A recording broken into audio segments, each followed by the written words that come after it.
हर हर महादेव, जय भोलेनाथ। दोस्तों आइए जानते हैं कुछ बहुत ही महत्वपूर्ण बातों के बारे में, बहुत ही महत्वपूर्ण उपायों के बारे में, जानकारियों के बारे में। पूज्य गुरुदेव के श्रीमुख से उन्हीं की कथा के दौरान जब वो बता रहे थे, तो कुछ अंश को मैं यहाँ प्रस्तुत कर रही हूँ। तो चलिए सुनते हैं उन्हीं के श्रीमुख से बहुत ही महत्वपूर्ण जानकारी। एकादशी के दिन जब आप जल शंकर को चढ़ाने तो रोज ही जाते हैं। जब एकादशी का दिन रहे और शंकर जी के मंदिर में आप जल समर्पित करें तो 3 बार मुख से स्वधा स्वधा स्वधा या स्वधा स्तोत्र का पाठ, जिसमें 12 श्लोक 2-4 हैं। पैसा तो आ रहा है पर घर में टिक नहीं रहा। डॉक्टर में, पुलिस में, एक्सीडेंट आदि में, कहीं गलत जगह पर, व्यसन में अगर पैसा जा रहा है, जुए में, मांसाहार, मदिरा पान, या कहीं आया पैसा आने में कमी नहीं, आ रहा है पर टिक नहीं रहा, रुक नहीं रहा। कोई मांगने आ गया, दे दिया, फिर वहां से अपने पास नहीं आ रहा, अपन कह रहे हैं भैया हमारा पैसा लौटा दो, नहीं आ रहा। तो महाराज शिव महापुराण की कथा कहती है, एकादशी के दिन गंगा के जल में मात्र 7 बेलपत्री डालकर, जो नंदीश्वर भगवान अर्थात जो शंकर जी के शिवलिंग के सामने नंदी होता है, उस नंदी के चरण पर गंगा का जल चढ़ाकर बेलपत्री शिव पर समर्पित कर देता है, उसके घर में रुपया रुकना चालू हो जाता है। फिर वो गलत जगह पर नहीं जाता, गलत स्थान पर वो धन जाएगा ही नहीं। तूने संहार किया, मांग तुझे क्या चाहिए।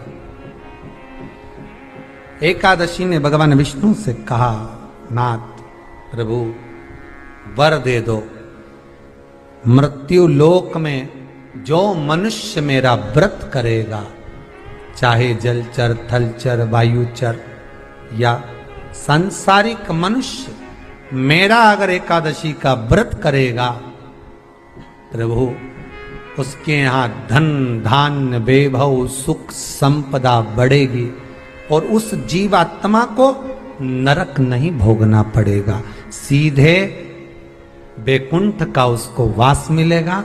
जब जीव आत्मा को लेकर चला जाएगा, यम के दूत जब बंदी बनाकर ले जा रहे होंगे उस जीवात्मा को, जिसके प्राण छूटे होंगे, यम के दूत जब बंदी बनाकर ले जा रहे होंगे, तब मुझे वर दो कि मैं इसका हाथ पकड़कर बेतरनी से पार उतार कर सारे नरकों से निकालती हुई आपके धाम में लेकर आऊं।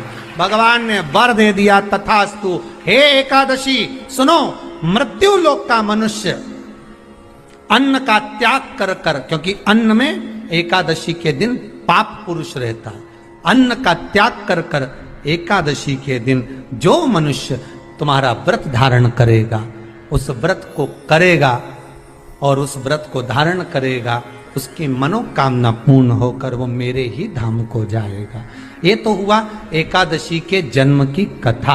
एकादशी के दिन गंगा के जल में मात्र 7 बेलपत्री डालकर, जो नंदीश्वर भगवान अर्थात जो शंकर जी के शिवलिंग के सामने नंदी होता है, उस नंदी के चरण पर गंगा का जल चढ़ाकर बेलपत्री शिव पर समर्पित कर देता है, उसके घर में रुपया रुकना चालू हो जाता है। फिर वो गलत जगह पर नहीं जाता, गलत स्थान पर वो धन जाएगा ही नहीं।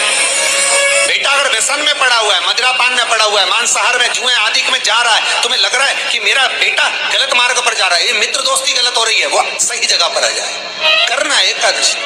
कई लोग इसको धन के लिए भी करते हैं, संपदा के लिए। संपदा के लिए अर्थात जिसका व्यापार नहीं चलता, जिसके घर में पैसा नहीं आता, या नौकरी नहीं लग रही, या सर्विस नहीं लग रही, आप अप्लाई कर रहे हो, जगह जगह जाकर इंटरव्यू भी दे रहे हो और पैसा नहीं आता, तो उसके लिए भी प्रयास किया जाता है। पर उसके लिए यहाँ पर जो धन के लिए करते हैं, उसके लिए विष्णुपदी के लिए करते हैं। मतलब जैसे गंगा के जल में तुलसी के 11 पत्ते डाले जाते हैं और उसको किसी भी नारायण के मंदिर में, राम कृष्ण शिव, शंकर नहीं, राम कृष्ण भगवान विष्णु, दत्त आदि जितने नारायण के मंदिर हैं, उस मंदिर में किसी भी पात्र में, एक छोटे से पात्र में उसको भरकर रखी जाते हैं महाराज। उससे भी जॉब, सर्विस, नौकरी में सफलता प्राप्त हो जाती है। परंतु वो भी एकादशी को ही होता है। कुछ देर तक पात्र को रखा जाता है, फिर वही पात्र का जल किसी भी वृक्ष के नीचे डाल दिया जाता है, उससे भी नौकरी के लिए फायदा मिलता है। गंगा का जल कोई साधारण नहीं। 10वीं एकादशी और द्वादशी, इन 3 तिथियों पर एक रोटी में थोड़ा सा मीठा रखकर सोमक पितृ का नाम लेकर यदि गाय को खिला दिया जाता है, तो अगर कोई पूर्वज प्रेत योनि में भी पड़ा हुआ होता है, भटक रहा होता है, जिसको पिंड नहीं मिला, जो अचानक मर गया होता है, अधोगति में चले गया होता है, उस जीव की मुक्ति दशमी, एकादशी और द्वादशी, ये 3 दिन सोमक पितृ का नाम लेकर रोटी में, पूड़ी में मीठा रखकर अगर गाय को खिला दिया जाता है ये 3 दिन तक, तो वो पितृ कभी भटकते नहीं है, उनको मुक्ति प्राप्त हो जाती है, मोक्ष में।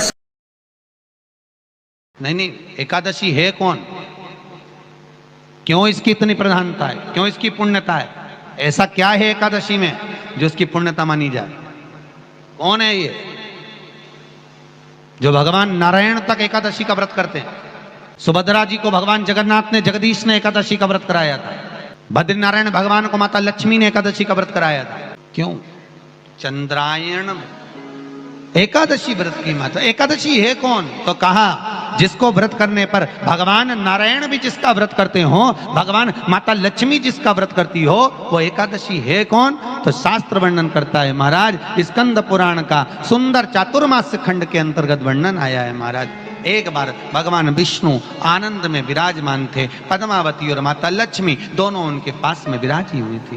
भगवान लक्ष्मी और पद्मावती दोनों बैठी हैं, एक सिर के पास, एक चरण के पास। कुछ समय बाद वहीं पर ब्रह्मदेव का आगमन हुआ और ब्रह्मा जी आगमन पाकर भगवान नारायण पद्मावती से लगकर उठे और उठकर लक्ष्मी की ओर झुके। झुकने पर इन तीनों के समागम से भगवान नारायण के हृदय चित्त से एक कन्या प्रकट हो गई। उस कन्या का नाम एका था। क्या नाम था? एका। अब 10 उसके गुण इतने प्रबल थे, वो 10 गुण उसके बड़े प्रबल थे कि वो एका जिसको निहारती थी उसको संपदावान बना देती थी, जिसको देख लेती थी उसके जीवन में वो आनंद की अनुभूतियां करा देती थी। एका जिस मार्ग से जाती थी उस मार्ग के द्वार खोल देती थी। एका का पुण्य इतना पुण्य प्रखर। पद्मावती और लक्ष्मी ने कहा महाराज ये बेटी आपके द्वारा निर्मित हुई है, इसका कन्यादान करना चाहिए। हमारे यहाँ हिंदू धर्म में रीति है, जिस दिन कन्यादान करा जाता है उस दिन व्रत रखा जाता है। अब आजकल रखते कि नहीं रखते हो मालूम नहीं, और कन्यादान करते समय व्रत रखा जाता है। व्रत रखना, एका का कन्यादान करना है। भगवान बोले कन्यादान करें, किसको दें? एका किसको दी जाए? एका प्रदान किसको करी जाए? पुण्यता किसको दी जाए? भगवान नारायण ने उसी समय लक्ष्मी और पद्मा से पूछा, तुम एकादशी के दिन जब आप जल शंकर को चढ़ाने तो रोज ही जाते, जब एकादशी का दिन रहे और शंकर जी के मंदिर में आप जल समर्पित करें तो 3 बार मुख से स्वधा स्वधा स्वधा या स्वधा स्तोत्र का पाठ, जिसमें 12 श्लोक 2-4 हैं। पैसा तो आ रहा है पर घर में टिक नहीं रहा। डॉक्टर में, पुलिस में, एक्सीडेंट आदि में, कहीं गलत जगह पर, व्यसन में अगर पैसा जा रहा है, जुए में, मांसाहार, मदिरा पान, या कहीं आया पैसा आने में कमी नहीं, आ रहा है पर टिक नहीं रहा, रुक नहीं रहा। कोई मांगने आ गया, दे दिया, फिर वहां से अपने पास नहीं आ रहा, अपन कह रहे हैं भैया हमारा पैसा लौटा दो, नहीं आ रहा। तो महाराज शिव महापुराण की कथा कहती है एकादशी के दिन गंगा के जल में मात्र 7 बेलपत्री डालकर जो नंदीश्वर भगवान अर्थात जो शंकर जी के शिवलिंग के सामने नंदी होता है, उस नंदी के चरण पर गंगा का जल चढ़ाकर बेलपत्री शिव पर समर्पित कर देता है, उसके घर में रुपया रुकना चालू हो जाता है। फिर वो गलत जगह पर नहीं जाता, गलत स्थान पर वो धन जाएगा ही नहीं। तूने समझा, मांग तुझे क्या चाहिए। एकादशी ने भगवान विष्णु से कहा, नाथ प्रभु वर दे दो, मृत्यु लोक में जो मनुष्य मेरा व्रत करेगा, चाहे जलचर, थलचर, वायुचर या सांसारिक मनुष्य, मेरा अगर एकादशी का व्रत करेगा, प्रभु उसके यहाँ धन धान्य वैभव सुख संपदा बढ़ेगी और उस जीवात्मा को नरक नहीं भोगना पड़ेगा, सीधे वैकुंठ का उसको वास मिलेगा। जब जीव आत्मा को लेकर चला जाएगा, यम के दूत जब बंदी बनाकर ले जा रहे होंगे उस जीवात्मा को जिसके प्राण छूटे होंगे, यम के दूत जब बंदी बनाकर ले जा रहे होंगे, तब मुझे वर दो कि मैं इसका हाथ पकड़कर बेतन्नी से पार उतार कर सारे नरकों से निकालती हुई आपके धाम में लेकर आऊं। भगवान ने वर दे दिया, तथास्तु। हे एकादशी सुनो, मृत्यु लोक का मनुष्य अन्न का त्याग कर कर, क्योंकि अन्न में एकादशी के दिन पाप पुरुष रहता है, अन्न का त्याग कर कर एकादशी के दिन जो मनुष्य तुम्हारा व्रत धारण करेगा, उस व्रत को करेगा और उस व्रत को धारण करेगा, उसकी मनोकामना पूर्ण होकर वो मेरे ही धाम को जाएगा। ये तो हुआ एकादशी के जन्म की कथा। एकादशी के दिन गंगा के जल में मात्र 7 बेलपत्री डालकर जो नंदीश्वर भगवान अर्थात जो शंकर जी के शिवलिंग के सामने नंदी होता है, उस नंदी के चरण पर गंगा का जल चढ़ाकर बेलपत्री शिव पर समर्पित कर देता है, उसके घर में रुपया रुकना चालू हो जाता है, फिर वो गलत जगह पर नहीं जाता, गलत स्थान पर वो धन जाएगा ही नहीं। बेटा अगर व्यसन में पड़ा हुआ है, मदिरा पान में पड़ा हुआ है, मांसाहार में, जुए आदि में जा रहा है, तुम्हें लग रहा है कि मेरा बेटा गलत मार्ग पर जा रहा है, ये मित्र दोस्ती गलत हो रही है, वो सही जगह पर आ जाए। करना है एकादशी। कई लोग इसको धन के लिए भी करते हैं, संपदा के लिए। संपदा के लिए अर्थात जिसका व्यापार नहीं चलता, जिसके घर में पैसा नहीं आता, या नौकरी नहीं लग रही, या सर्विस नहीं लग रही, आप अप्लाई कर रहे हो, जगह जगह जाकर इंटरव्यू भी दे रहे हो और पैसा नहीं आता, तो उसके लिए भी प्रयास किया जाता है। पर उसके लिए यहाँ पर जो धन के लिए करते हैं, उसके लिए विष्णुपदी के लिए करते हैं। मतलब जैसे गंगा के जल में तुलसी के 11 पत्ते डाले जाते हैं और उसको किसी भी नारायण के मंदिर में, राम कृष्ण शिव शंकर नहीं, राम कृष्ण भगवान विष्णु दत्त आदि जितने नारायण के मंदिर हैं, उस मंदिर में किसी भी पात्र में, एक छोटे से पात्र में उसको भर कर रखी जाते हैं महाराज, उससे भी जॉब सर्विस नौकरी में सफलता प्राप्त हो जाती है। परंतु वो भी एकादशी को ही होता है। कुछ देर तक पात्र को रखा जाता है, फिर वही पात्र का जल किसी भी वृक्ष के नीचे डाल दिया जाता है, उससे भी नौकरी के लिए फायदा मिलता है। गंगा का जल कोई साधारण नहीं।